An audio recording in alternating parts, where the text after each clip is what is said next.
Le Ramada Encore Genève, ainsi que son bar et restaurant The Hub, vous accueillent du lundi au vendredi autour de plats et cocktails savoureux. Bonjour et bienvenue à l'invité de Thierry Dim. Nous avons le plaisir d'accueillir aujourd'hui Monsieur André Huyon. Bonjour Monsieur Huyon. Bonjour. Vous êtes conseiller au commerce extérieur.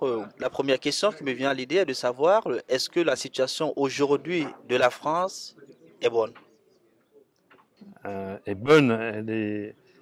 La France est un grand pays, donc je crois qu'il faut toujours dire que la France a de gros atouts, en fait, bien sûr, pour le commerce en général, le commerce extérieur.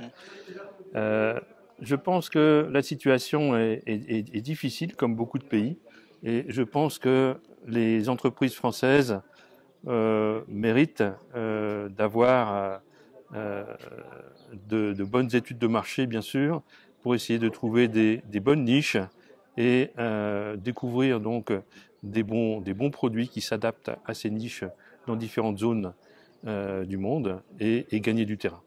Il y a encore beaucoup de... Il faut rester positif, il y a encore beaucoup de choses à découvrir.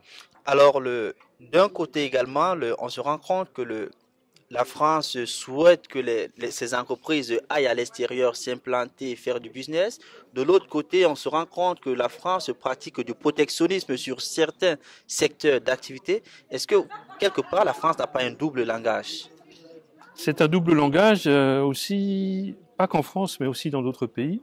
On le note également. En fait, on est en période de crise mondiale. Elle n'est pas terminée. Donc, dans beaucoup de pays, on a du protectionniste. Dans certains pays où on pense que le pays est ouvert, en fait, il y a encore plus de protectionnisme qu'en France. Par contre, le libre-échange, c'est le salut de tout le monde. Il faut, bien sûr, avoir une optique de libre-échange pour optimiser le commerce international. Plus on a de commerce international, plus on a des chances d'avoir le bien-être qui se partage entre les pays. Alors, on ne peut pas se cacher, le Premier ministre Manuel Valls est en train de vouloir montrer que les choses vont dans le bon sens. Le président Hollande nous dit également la même chose, mais la réalité, le contexte économique actuel, on voit quand même que le contexte général se porte bien. La France, pas tellement comme on aurait dû s'attendre. D'où viendra le salut de la France? De l'extérieur ou de l'intérieur? Ah, très bonne question. Délicate, hein, bien sûr. Je pense que le salut de la France viendra des Français eux-mêmes. Il ne faut pas attendre que de l'extérieur beaucoup d'aide. On peut avoir des opportunités. Mais c'est d'abord les Français qui vont, là encore, aller, je le disais tout au début, faire des études de marché concrètes, essayer de trouver des niches. Il faut trouver des opportunités.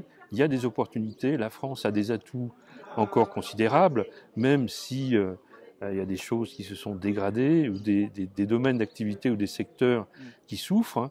Il y a encore énormément d'atouts. Je pense à l'énergie, par exemple. Le coût de l'énergie en France est un des coûts les plus bas d'Europe. Il y a aussi un niveau de formation au niveau des ingénieurs, des managers qui sont de très très haut niveau en France, qui sont reconnus. On est envié de beaucoup de pays pour cela. Et puis au niveau, ne serait-ce aussi technologique, il y a aussi une pépinière d'entreprises de très haut niveau technologique. On pousse l'entrepreneuriat de plus en plus. On a aussi un très bon niveau d'innovation. Et donc, je pense que les atouts sont toujours là. Il faut les activer. Il faut chercher des bons marchés, des bonnes niches, effectivement, pour créer des bons produits qui s'exportent. Alors, l'une des missions également d'un conseiller tel que vous, c'est d'attirer des capitaux vers la France. Est-ce que ça, ce n'est pas une mission perdue? C'est pas une mission perdue, mais effectivement, c'est une de nos dernières missions que nous a confiées les pouvoirs publics. C'est une mission importante. C'est pour équilibrer, bien sûr, les investissements. On cherche à se déployer, nous, Français, dans le monde, mais on cherche aussi, en compensation, à avoir des investissements étrangers en France. Ça paraît normal. C'est une mission qui est délicate, hein. Ça va prendre du temps, mais il y a toujours des entreprises qui s'intéressent à la France, notamment les atouts que j'ai cités tout à l'heure, sont des bons signes et donc pour certaines entreprises peuvent être très favorables. Merci Monsieur Huillon. Merci aussi à vous.